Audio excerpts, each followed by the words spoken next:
Hello and welcome to The Hero Spouse. I'm Kendra Ruth, here to answer one of your questions about marriage and midlife crisis. Today we have Dawn. Dawn's bomb drop was June 2nd of 2021, and her date of marriage is 2000. She has a vanisher who is a high energy replayer. Excuse me. Dawn says, my husband, 48, was stationed in Washington while we lived in Nevada. He was having his affair in Washington for a year. Bomb drop was June of 2021. He retired in June of 2022 after being in the Navy for 23 years, and then he came home July 9th. When he came home, he brought a duffel bag that had the alienated shoes, ukuleles, and skateboard, and when questioned, he said everything was his but the shoes. He said that they belonged to her friend, and he brought them back to give to the friend who lived in LA.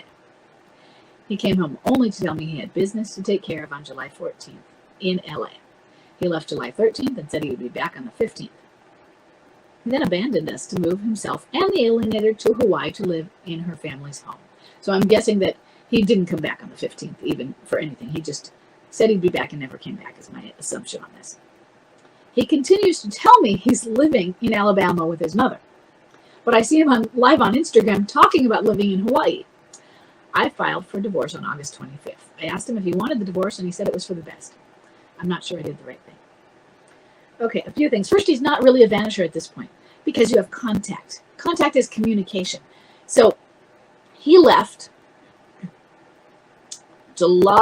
mid-July, and he has told you he's living in Alabama. If he's told you, that's a communication, just that right there. July to November, one midway communication doesn't constitute a vanisher. Now, he could end up being a vanisher, but we don't know that just an occasional communication is going to come through that. And so that wouldn't be a vanisher. It would be an off and on, which is still a distant type of contact. So I'm not sure you did the right thing or not. It's up to you, and it's your choice. And the choice is whether you want to be a stander or not. As well as, do you need to file for financial or protection reasons? If you need to file for certain protections that you will lose out on, then no, you did not do the wrong thing. If, let's say, everything is fine, you don't need to file for certain protections. You're good. You could wait it out. And filing really was, he left. He's not been back. I can't find him. He's lying to me. He's having an affair. So I'm filing. But I don't really want to. But I think I have to because I'm supposed to do that in this situation. And well, obviously it's going to divorce. Maybe it's not like people can come back from this sort of thing. If those are your reasons, I would have waited.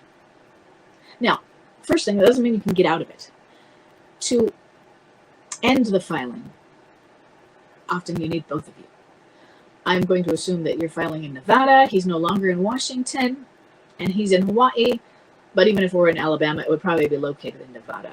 It gets confusing across states. I only had Washington to deal with. But you need both people to stop it. One person can file, but if you want to stop that divorce, you need the agreement of both parties. So there's that. You might already be in a divorce process. So simply asking, let's say you hadn't done that and you were asking for advice, should I do that? Here's what I would say. And I'm saying this because there are others out there asking the same question. I would wait. I would wait for a gap, for a grace period. In the beginning, stand in a grace period to get yourself healed. Stand in a grace period. And this is when I'm not talking about whether you should file for divorce or not. Sometimes you still have to file for protection reasons. But people say, should I stand for my marriage or not? Or should I just be done with it? And what I say is, let's not stand for your marriage in the beginning. A lot of people say, well, I'm going to do that because I don't want it, but they're not really ready. Because soon after they're ready, they're like, okay, I'm done. Stand because you're broken. Your life is just blown up. You need to heal. You need to come to a place of healing and greater emotional stability. And maybe you're an emotionally stable person, but this just rocked your world. So I want you to get to a more place of healing with the emotional stability before you make a major life-changing decision. I know the decision, part of it's been made for you on their end. Take back your power so that you are making the decision as well. Even if you couldn't stop it from their end, it still feels better to say, I had my say in it, and now I want this too. Or if this hadn't happened, I wouldn't want it, but given this course, I am accepting this, and I don't want to be a stander. I don't want to hang out. It's not, standing isn't waiting, but people use the term. I don't want to wait around. So first, if you don't need to file in that, we don't file. Okay. If you need to, file and stand for the grace period. Now, once you are feeling like you are in a better place where you can make that choice, do I want to stand for my marriage rather than standing because I'm not healed enough to make that kind of decision yet? Now you choose which way forward to move. And that's where you would probably be making a decision about filing for divorce. And some people don't file for divorce then anyway. It's like, no, he wanted out. He's going to do it. I'm fine just sitting back. That becomes, it's a personal choice.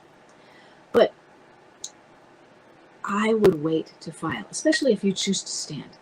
I would wait. You said bomb drop was in June 2021, but you didn't give any information on what that was. You said that he'd been having an affair during that year. June 20. So was it him admitting he had an affair? So you had a bomb drop, or you discovered an affair, or was there a communication not only about I discovered an affair, but I want out. I'm not happy, because people have affairs and they don't leave their marriages and they don't have this communication about how they want out, and or they hide them. So what did bomb drop entail? Bomb drop is this discovery, but then they change their behaviors. And you have a little bit of a different situation since you were not together because you were living in Nevada while he was still stationed in Washington. And living together might have changed that. He had this additional freedom. As soon as he came home, it was almost more of a bomb drop. So I don't know when his behavior changed, because he might not have had to show that behavioral change. So I don't know if I might even put timeline start this July or June, or July when he came home versus June of 2021. I don't know. It just depends on what was really going on.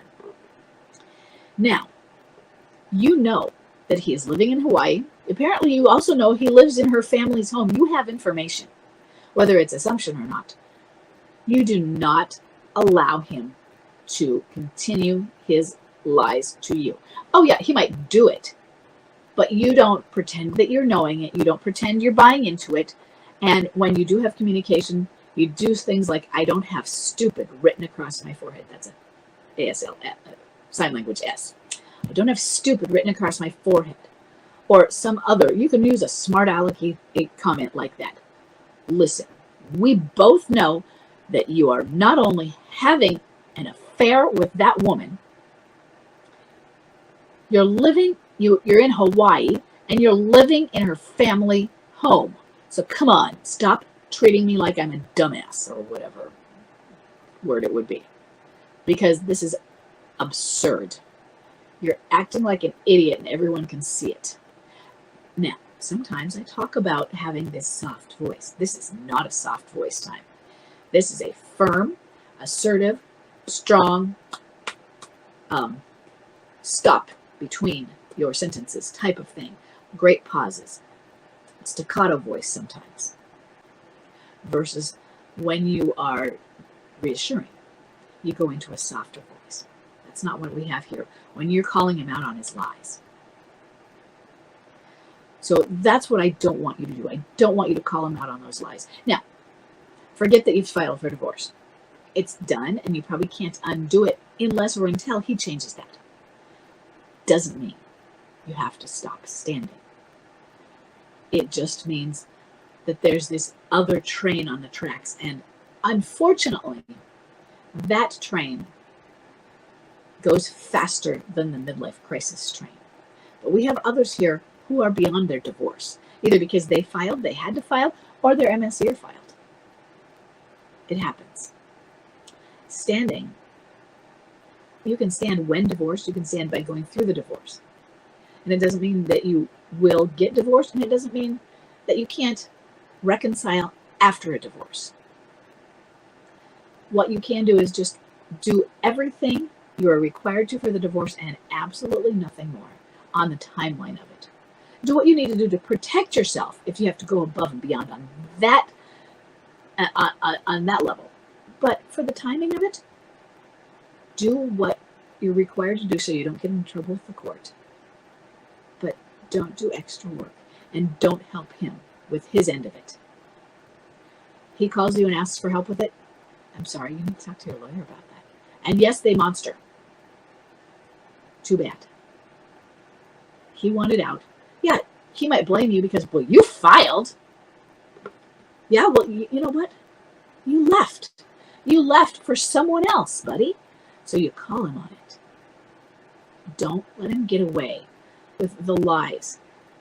He thinks that he can get away with some pretty absurd lies if he's then posting on Instagram Live about being in Hawaii. I mean, they think they can get away with this, and it's a big giant eye roll. Okay? So that's what I really want you to focus on, is not letting him get away with it. And not letting him get away with it doesn't mean he's not doing it, but getting away with thinking that it's secret. Okay? Midlife crisis takes a long time, and you're only in the beginning. I'm sorry.